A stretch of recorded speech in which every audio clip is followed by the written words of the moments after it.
देखिए, इससे पहले के एक वीडियो में मैंने आपको बताया हुआ था कि आप कैसे कम सैलरी में भी अपने पैसे को बचा सकते हैं, उसमें से कुछ पैसे आप सेव कर सकते हैं, फिर उसे आप जहां भी चाहें इन्वेस्टमेंट कर सकते हैं। समझ रहे कि नहीं? चाहे आप स्टॉक में निवेश करना चाहे या फिर म्यूचुअल फंड में निवेश करना चाहे या एफडी आरडी करना चाहे, जो कुछ भी करना चाहे, बट सबसे पहला जो इम्पोर्टेंट काम होता है वो होता है मनी सेविंग। मतलब पैसे आपको बचाना बहुत ही ज़रूरी होता है। समझ रहे कि नहीं? तो आज उस पर मैं बिल्कुल बात नहीं करूंगा कि आपको मनी कैसे सेव करना चाहिए। समझ रहे कि नहीं? इस पर मैं ऑलरेडी बात कर चुका हूं। उस वीडियो की लिंक मैं डिस्क्रिप्शन में डाल दूंगा, आप वहां से उस वीडियो को देख सकते हैं। पहले आप इस वीडियो को देख लीजिए, उसके बाद आप उस वीडियो को भी देख सकते हैं। बट आज हम बात करने वाले हैं कि अगर आप म्यूचुअल फंड में निवेश की योजना बना रहे हैं, इन्वेस्टमेंट करने के बारे में सोच रहे हैं, तो ये वीडियो आपके लिए बहुत ही काम की होने वाली है। ख़ास तौर से उन लोगों के लिए जो लोग ये तमन्ना रखते हैं या फिर ये सोचते हैं, ये एक बहुत बड़ा गोल लेकर चले हुए हैं कि भाई मुझे म्यूचुअल फंड से 3 करोड़ 4 करोड़ रुपये जमा करना है आने वाला 15 साल 20 साल 25 साल के बाद। तो आज की डेट में इस वीडियो में मैं आपको बताऊंगा कि 20 साल में आप कैसे आप 3 करोड़ का फंड जमा कर सकते हैं, तैयार कर सकते हैं।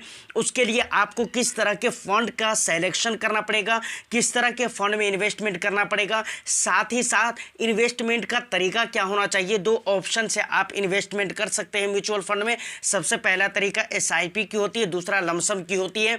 तो कौन सा मोड लेकर आपको चलना चाहिए। और तीसरी मोस्ट इंपॉर्टेंट बात कि हमें कितना इन्वेस्टमेंट करना पड़ेगा और हमें कितना रिटर्न्स वहां से मिलना चाहिए ताकि मैं अपने गोल को कंप्लीट कर सकूं।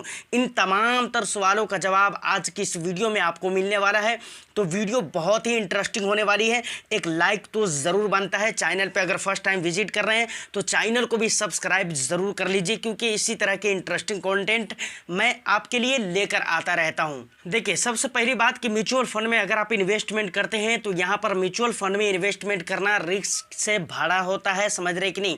यहाँ पर बहुत ही ज़्यादा रिस्क होते हैं, लेकिन एक्सपर्ट का मानना है कि अगर आप लंबे समय के लिए, लंबी अवधि के लिए निवेश करते हैं तो आप बहुत हद तक रिस्क को रिड्यूस कर सकते हैं। और म्यूचुअल फंड में इन्वेस्टमेंट करना सिर्फ आपको अपने वेल्थ को क्रिएशन करने में मदद नहीं करता है, बल्कि आपको लिक्विडिटी, उसके बाद पोर्टफोलियो डाइवर्सिफिकेशन, उसके अलावा और भी बहुत सारे बेनिफिट्स यहाँ पर मिल जाते हैं देखने को। तो ये सारे फायदे हैं। अब मान लीजिए कि 20 सालों के बाद आपको 3 करोड़ रुपए का फंड तैयार करना है, तो आपको किस तरह के फंड में निवेश करना चाहिए और दूसरी बात कि कितना वहां पर आपको रिटर्न्स मिलने चाहिए और किस तरह के फंड में कितने पैसे आपको लगाने पड़ेंगे। देखिए, फिंटू के founder CM Manish P Singh ने लाइव मीटिंग में बातचीत में बताया था कि बहुत सारे लोग ऐसे हैं, बहुत सारे नए इन्वेस्टर ऐसे हैं जो डरते हैं म्यूचुअल फंड में इन्वेस्टमेंट करने से। उन्हें ऐसा लगता है कि मेरा पैसा डूब जाएगा और इस डर से वो बहुत लंबे समय के लिए निवेश करते हैं, बट वो डेट फंड में निवेश कर देते हैं, उसके बाद लिक्विड फंड वगैरह में निवेश कर देते हैं। रीजन क्या होता है? सिर्फ उनके मन में एक डर होता है जिसकी वजह से वो निवेश लंबे समय के लिए कर रहे हैं। लंबे समय का मतलब 10 साल 15 साल 20 साल 25 साल 30 साल के लिए निवेश कर रहे हैं, लेकिन एक डर की वजह से वो लंबे समय के लिए निवेश तो कर रहे हैं लेकिन डेट फंड में निवेश कर देते हैं, लिक्विड फंड में निवेश कर देते हैं, जहां से उनको उतना ज़्यादा प्रॉफिट देखने को नहीं मिलता है। यहाँ पर उनके कहने का मतलब ये है कि अगर आप 10 साल 15 साल के लिए निवेश कर रहे हैं, प्लस आपका मकसद अगर वेल्थ क्रिएशन है, तो यहाँ पर सबसे पहले आपको ध्यान देना चाहिए कि आपका इन्वेस्टमेंट का जो अवधि है ना वो बहुत लंबा है। 20 साल है, 25 साल है, 15 साल है, तो आपको इक्विटी मार्केट में आना चाहिए। दूसरी बात, डेट फंड से आप वेल्थ क्रिएशन नहीं कर सकते हैं। डेट फंड में आपको उतना ज़्यादा रिटर्न्स देखने को नहीं मिलेगा। समझ रहे हैं? एफडी आरडी से बेहतर तो ज़रूर होता है, लेकिन वेल्थ क्रिएशन अगर करना है तो आपको इक्विटी में ही आना चाहिए। समझ रहे कि नहीं? कम से कम इक्विटी में आपको large cap and mid cap में तो आना ही चाहिए। हर हाल में इसमें तो आना ही चाहिए, चाहे आप स्मॉल कैप में जाएं या ना जाएं। लेकिन मैं अगर पर्सनली मैं अपनी ओपिनियन बताऊं, अपना ओपिनियन अगर मैं आपके साथ शेयर करूं, तो मेरा ओपिनियन ये है कि अगर आप 10 साल के ऊपर के लिए निवेश करते हैं और वेल्थ क्रिएशन मकसद है, तो आपको स्मॉल कैप में भी आना चाहिए। यहाँ पर एक चीज़ मैं और भी आपके साथ शेयर करना चाहूँगा जो कि बहुत ही इंपॉर्टेंट है। देखिए, इन्वेस्टमेंट जब हम शुरू करते हैं ना, तो वहाँ पर हमारी एज भी बहुत मैटर करता है। हमको ये भी देखना चाहिए कि हमारा एज कितना हो रहा है, समझ रहे कि नहीं।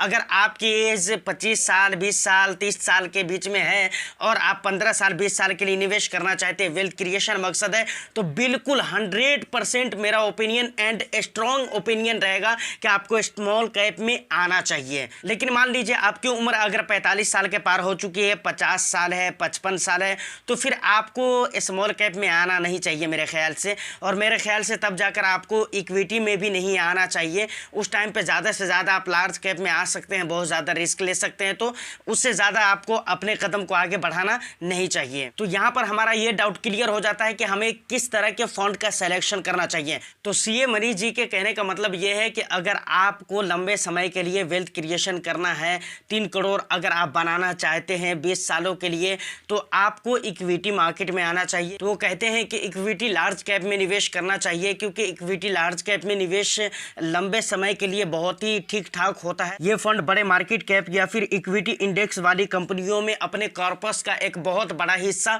इन्वेस्टमेंट करता है, समझ रहे कि नहीं, जिसकी वजह से वहां पर अच्छा खासा रिटर्न्स मिलने के चांस होते हैं। अब हम बात करते हैं कि आपको कितने सालों तक निवेश करना चाहिए और कितने पैसे निवेश करना चाहिए और वहां पर आपको कितने % का रिटर्न्स मिलना चाहिए। देखिए उन्होंने जो कहा है, उन्होंने ये कहा है कि आपको अगर 20 साल में 3 करोड़ रुपए का फंड तैयार करना है, तो आपको 20 साल रेगुलर हर महीने आपको 30,000 रुपये की SIP करनी पड़ेगी। ऐसे फंड में जहां पर आपको 12% का CAGR सालाना रिटर्न्स मिल सके, मतलब 12% का CAGR सालाना रिटर्न्स अगर आपको मिल जाता है और हर महीने 30,000 की SIP अगर 20 सालों तक रेगुलर करते रहते हैं, तो आपका 3 करोड़ रुपए का जो गोल होता है वो कंप्लीट हो सकता है। देखिए यहाँ पर एक बात और भी कही जाती है कि अगर आप अपनी मंथली SIP को हर साल अगर 10% के हिसाब से बढ़ाते, तो ये एक बहुत ही बड़ा फायदा होता है।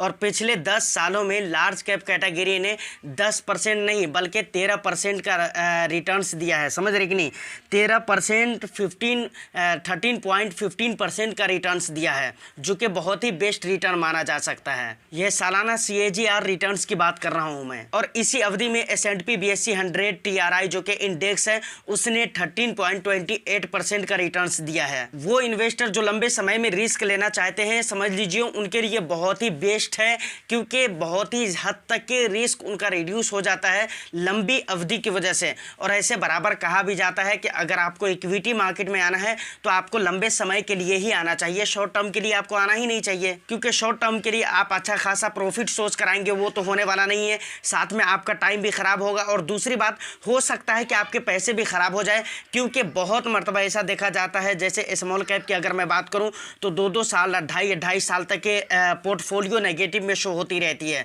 तो अब मेरे कहने का मतलब यही है कि आपको लंबे समय के लिए ही आना चाहिए। तो फिलहाल आज की इस वीडियो में इतना ही। उम्मीद करता हूं कि वीडियो आपको अच्छी लगी हो। वीडियो अगर अच्छी लगी है तो वीडियो को एक लाइक करके शेयर कर दीजिए हर उन लोगों के पास जो लोग इस तरीके की वीडियो देखना पसंद करते हैं। चैनल पे फर्स्ट टाइम विजिट कर रहे हैं तो चैनल को ज़रूर सब्सक्राइब कर लीजिए, क्योंकि मैं इन्वेस्टमेंट फिनेंस से रिलेटेड इसी तरह के कंटेंट लेकर आता रहता हूं आपके लिए। मैं फिर मिलता हूं किसी नेक्स्ट वीडियो में, जब तक के लिए all the best. Thank you for watching.